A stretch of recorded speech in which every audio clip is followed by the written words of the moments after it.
Well, hello everybody, welcome back to the channel.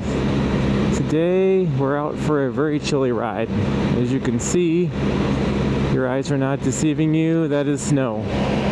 It is 29 degrees with a wind chill of 11 because the winds are about 23 miles an hour. And I had to do it. I know you're like, what the hell are you doing, Mitch? But I had to. I just had to try to get out and see what it really felt like to go on a cold ride. No worries, no spiders were harmed in the making of this video. It's dry, it's not icy, there's no salt on the roads, so we're safe. As we know, these machines will go in the cold weather, hence all the heated accessories and heated things that we have on these. So yeah, I'm out for a test ride on a very cold day. So I did let the Spyder warm up before I did this. I didn't just tear out of the garage and, you know, start blasting down the road with everything cold. I let it warm up, get up to temperature. I took it around my subdivision for a little bit of a low speed run and shifting, and then I kind of took off on these higher speed back roads. So just putting a little care and effort into the thought of riding on a cold day. I think that's what you probably should do, but these machines can do it. I got the heated grips, they're on high. My heated seat is on high. I can feel all of it. I've been riding for, I don't know, only about 5 minutes now, but so far so good. I will tell you, the gear I'm wearing, I have like leggings, like ski leggings that go over my legs that are like bibs, just to keep my legs warm. I have my riding jacket with my cold weather insert in it, with all the vents zipped up. I have a heated vest turned on medium. That's a battery operated heated vest. That's on medium. I can tell you my core is warm, my butt is warm, the palms of my hands are warm, my legs are not cold. The thing that I feel right away, just so you know, is my arms. I just have a long sleeve sweatshirt under my jacket, but right now it appears as the weak link seems to be my arms are the chilliest thus far. So that's good to know. If you ever have to get out in the cold weather, get anything that's in the wind, keep that warm. I probably should have another layer on my arms. Oh, look at that. Somebody else is out here on their bike. I'm not alone. Sweet.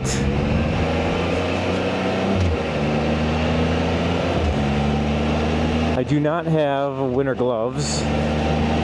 So that's the flaw in this plan, is that I'm wearing my leather Revit gloves, which are slightly vented. They're black. They're usually too hot in temperatures over 70, but that's the weak link so far.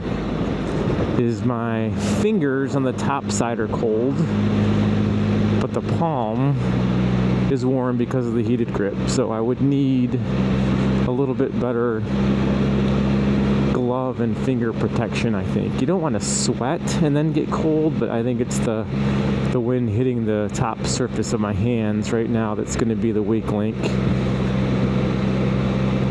But otherwise, it's not bad. I mean, I haven't been out here for hours, but I think my core is nice and toasty, so that's good.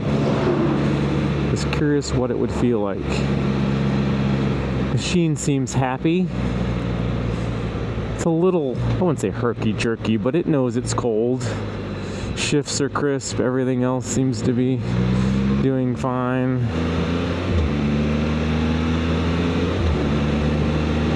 Again, this is a machine that can handle the cold weather. I made a reference in my previous video that this is a snowmobile for the road.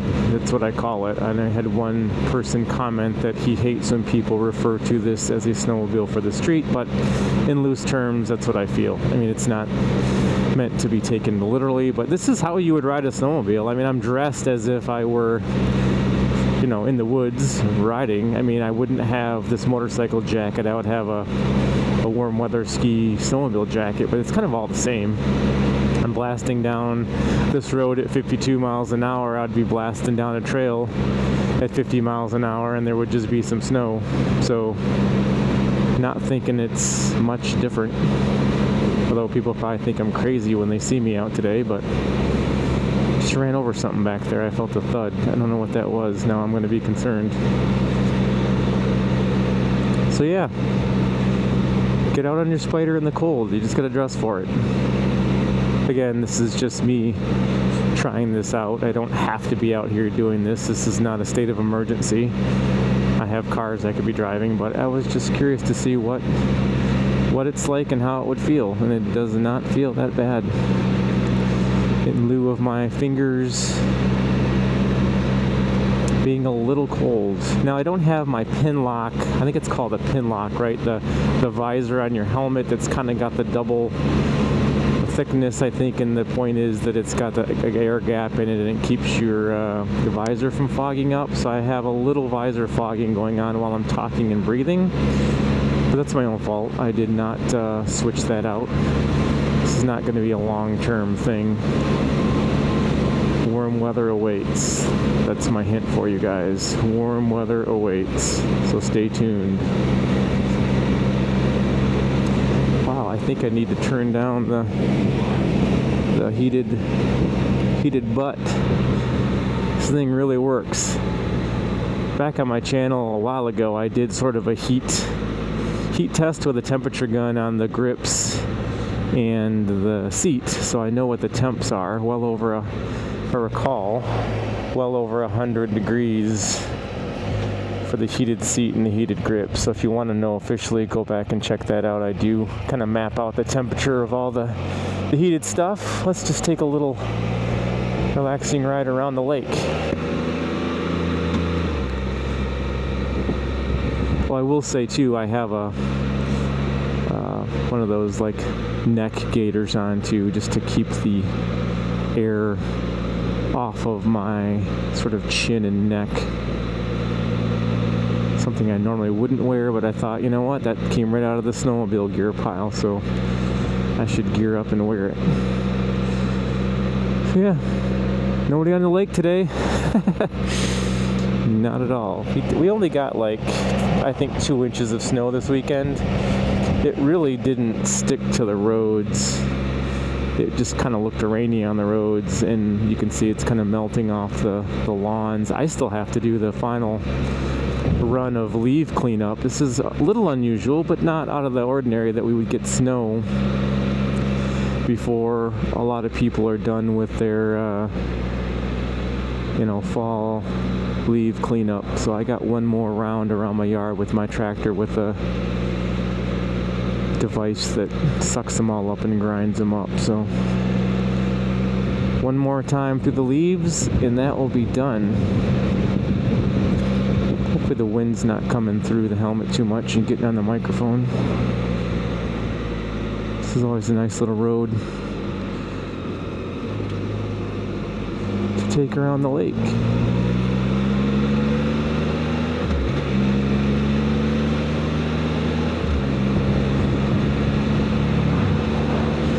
Yeah, everything feels as it should.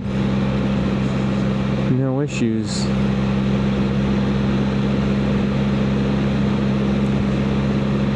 So one other thing I wanted to mention while I was out is how many of you have those, I think it's FOBO TPMS sensors? I do not have them, and I thought maybe I should, was thinking about getting a pair for the trikes, just so I can monitor my tire pressure. I tend to check it quite often manually. It's one of those things where it's like, do I really need another battery operated device and something I could do manually? And I know it's very convenient, but sometimes technology adds an extra layer you don't need. But I think those things work pretty well from what I've seen. I'm just worried about the battery life. I don't want to be changing batteries all the time. I know sometimes it's a pain in the butt to check the tire pressure on the back tire especially, but just wondering if the tire pressure monitoring stuff is is worth getting, those external ones that you put on the caps. That's something they really should just do. Spyders should come with TPMS. God, cars have had them since the 90s, right?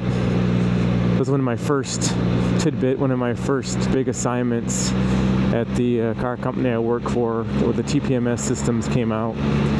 And I had to go in the assembly plant and put in the tooling so that when the vehicles and sensors would go down the line, when they're on the car, they would go through what we call these pizza pans. They were RF receivers, and they would excite the sensors and then program them and read the temperatures and verify they all worked. You had to put them on an assembly line, tune them all in, make sure they would do their job, keep up with the line rate, break away when something happened, and do all the right stuff. And so I had to go to probably 20 assembly plants and put in TPMS tooling.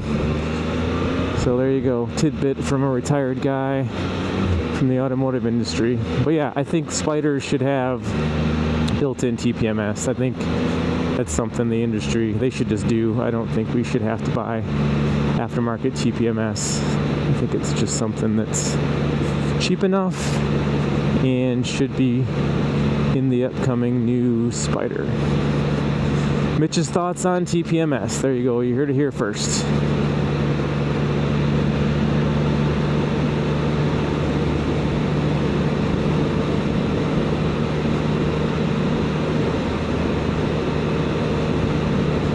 Hopefully my camera's not fogging up. It shouldn't be. If you hear the different sound, it's just me opening my visor a crack, like right now, just to let some air in and clear off my visor.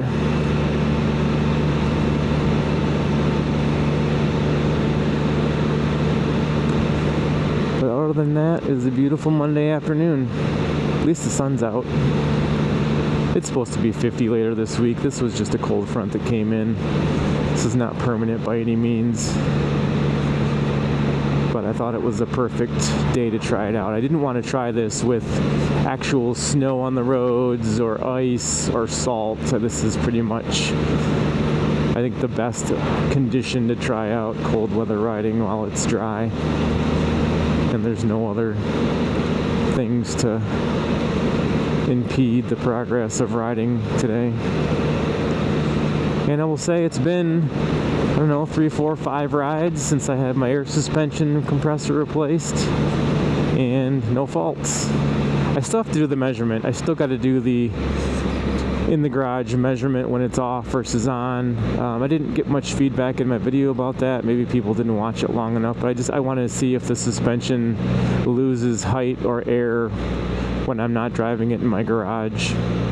I do want to check that and just see.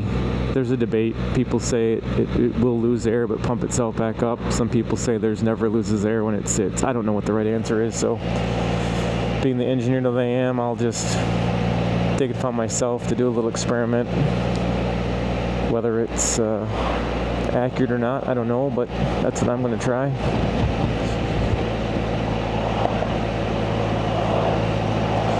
Coming into town here.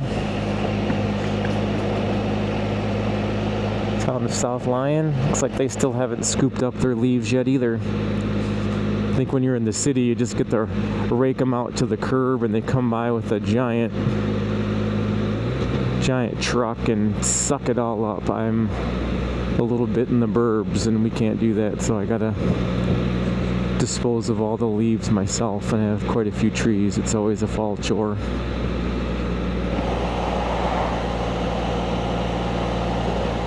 But we'll take a spin through town and head back home. I always like this mural that's up here on the left. We did this a couple of years ago. I think it's got it says welcome South Lyon. It's got looks like a cardinal on it.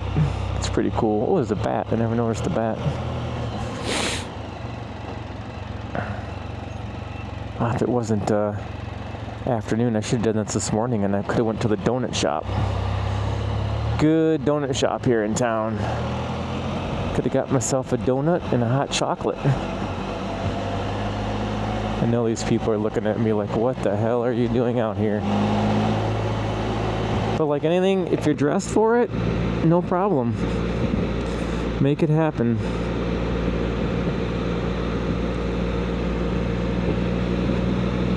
At least you're watching this from the comfort and convenience of your warm home, watching a large screen TV. You guys don't have to even feel the cold. You can just laugh at me. I forgot to mention too, I have my deflectors pointing outward to try to deflect that cold air. I typically don't mess with them, but today I've got them kind of pointed, I guess, on an angle outward, and I think that's supposed to keep the unwanted air, whether it be hot or cold, from hitting me. So yeah, I've got those deflecting. Like I said, I think the only thing that I didn't prepare for is my arms. Everything else on me is warm. Now that my hands have been out for a little while, my fingers aren't cold. Maybe that was just the beginning, but I think the weak link in this whole thing is my arms. I think if I were to throw an extra layer on the arms, I could probably ride for hours. I don't feel anything else that's cold. You know, we've been out here for probably at least 20 minutes now. I'm going 60 miles an hour almost. It's windy. You can feel the gust of wind pulling me around, but yeah, I think I could do this if I just get some more arm protection. I think that's the key. So anybody doing cold weather riding, protect the arms. That's my advice. But anyway, thanks for watching today's chilly video, and stay tuned for more adventures. Thank you again for watching, and we'll catch you in the next one. Thanks. Ride safe.